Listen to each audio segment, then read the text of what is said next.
ಸನ್ಮಾನ್ಯ ಕನ್ನಡಿಗ ಬಾಂಧವರೇ, ಆತ್ಮೀಯ ಸಹೋದರ ಸಹೋದರಿಯರೇ, ಎಲ್ಲರಿಗೂ 67ನೆಯ ಕರ್ನಾಟಕ ರಾಜ್ಯೋತ್ಸವದ ಶುಭಾಶಯಗಳು. ಕನ್ನಡ ರಾಜ್ಯದಲ್ಲಿ ಹುಟ್ಟಿ ಬದುಕಿದ ನಾವು ಧನ್ಯರು. ಹುಟ್ಟಿದರೆ ಕನ್ನಡ ನಾಡಲ್ಲಿ ಹುಟ್ಟಬೇಕು, ಮೆಟ್ಟಿದರೆ ಕನ್ನಡ ಮಣ್ಣ ಮೆಟ್ಟಬೇಕು ಅಂತ ಕನ್ನಡದ ಕವಿ ಹೇಳಿದು 100ಕ್ಕೆ 100 ಸತ್ಯ. ಒಂದು ವೇಳೆ ಕನ್ನಡ ನಾಡಿನಲ್ಲಿ ಜನಿಸಿದ ನಾವು ಖಂಡಿತವಾಗಿಯೂ ಧನ್ಯ. ಕನ್ನಡ ರಾಜ್ಯೋತ್ಸವದ ಈ ದಿನ ಕನ್ನಡದಲ್ಲಿರುವಂತಹ ಒಂದು ಪ್ರೀತಿಯನ್ನು ಹೇಗೆ ತೋರ್ಪಡಿಸಲಿ ಅಂತ ಹೇಳಿ ಗೊತ್ತಾಗ್ತಾ ಇಲ್ಲ. ಅಷ್ಟಕ್ಕೂ ದೇಶದೆಲ್ಲೆಡೆ ಹಿಂದಿಯ ಹೇರುವಿಕೆಯಿಂದಾಗಿ ಕನ್ನಡಿಗರಿಗುಂಟಾಗುವ ನೋವು ಎಲ್ಲರೂ ಕೂಡ ನಮ್ಮ ಕೇಂದ್ರದಲ್ಲಿ, ನಮ್ಮ ದೇಶದ ಎಲ್ಲರೂ ಕೂಡ ಅರ್ಥ ಮಾಡಿಕೊಳ್ಬೇಕು ಅಂತ ಹೇಳಿ ಈ ಕರ್ನಾಟಕದ 67ನೇ ರಾಜ್ಯೋತ್ಸವದ ಶುಭ ಸಂದರ್ಭದಲ್ಲಿ ಆತ್ಮೀಯವಾಗಿ ನಾನು ವಿನಂತಿಸ್ತಾ ಇದ್ದೇನೆ. ಕನ್ನಡ ನಿಜ, ಕನ್ನಡಕ್ಕೆ ಸಹಸ್ರಾರು ವರ್ಷಗಳ ಇತಿಹಾಸವಿದೆ. ದ್ರಾವಿಡ ಭಾಷೆಯ ಪೈಕಿ ಅತ್ಯಂತ ಪುರಾತನವಾದ ಭಾಷೆಯಾಗಿದೆ ಕನ್ನಡ.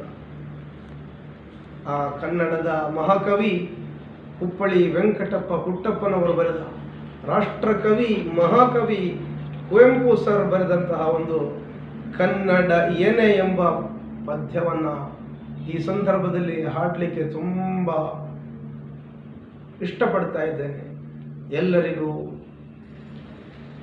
ಕನ್ನಡ ರಾಜ್ಯೋತ್ಸವದ ಶುಭಾಶಯಗಳನ್ನು ಕೋರುತ್ತಾ, ನಾನೊಬ್ಬ ಕನ್ನಡ ಹಾಡುಗಾರನಲ್ಲದಿದ್ದರೂ ಕೂಡ ಕನ್ನಡ ಪ್ರೇಮಿ, ಕರ್ನಾಟಕ ಪ್ರೇಮಿ, ಈ ರಾಜ್ಯದ ನೆಲವನ್ನು ಬಹುವಾಗಿ ಪ್ರೀತಿಸುವಂತಹ ಒಬ್ಬ ವ್ಯಕ್ತಿ ಎಂಬ ನಿಟ್ಟಿನಲ್ಲಿ ಈ 4 ಸಾಲುಗಳನ್ನು ನಿಮ್ಮ ಮುಂದೆ ಇಡಲಿಕ್ಕೆ ಬಯಸ್ತಾ ಇದ್ದೇನೆ.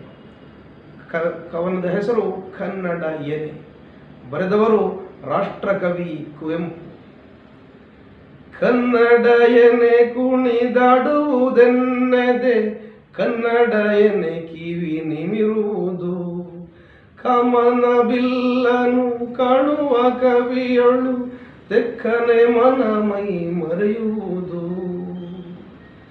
ಕನ್ನಡ ಕನ್ನಡ ಹಾಸವಿಗನ್ನಡ, ಕನ್ನಡದಲ್ಲಿ ಹರಿ ಬರೆಯುವನು, ಕನ್ನಡದಲ್ಲಿ ಹರ ತಿರಿಯುವನು. ಕನ್ನಡದಲ್ಲಿಯೇ ಭಿನ್ನಗೈದೊಡೆ ಹರಿವರಗಳ ಮಳೆ ಕರೆಯುವನು, ಹರ ಮುರಿಯದೆ ತಾ ಪೊರೆಯುವನು.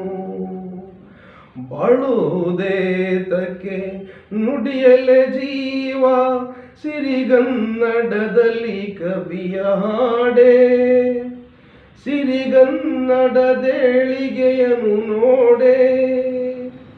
ಕನ್ನಡ ತಾಯಿಯ ಸೇವೆಯ ಮಾಡೆ, ಕನ್ನಡ ಎನೆ ಕುಣಿದಾಡುವುದೆನ್ನದೆ,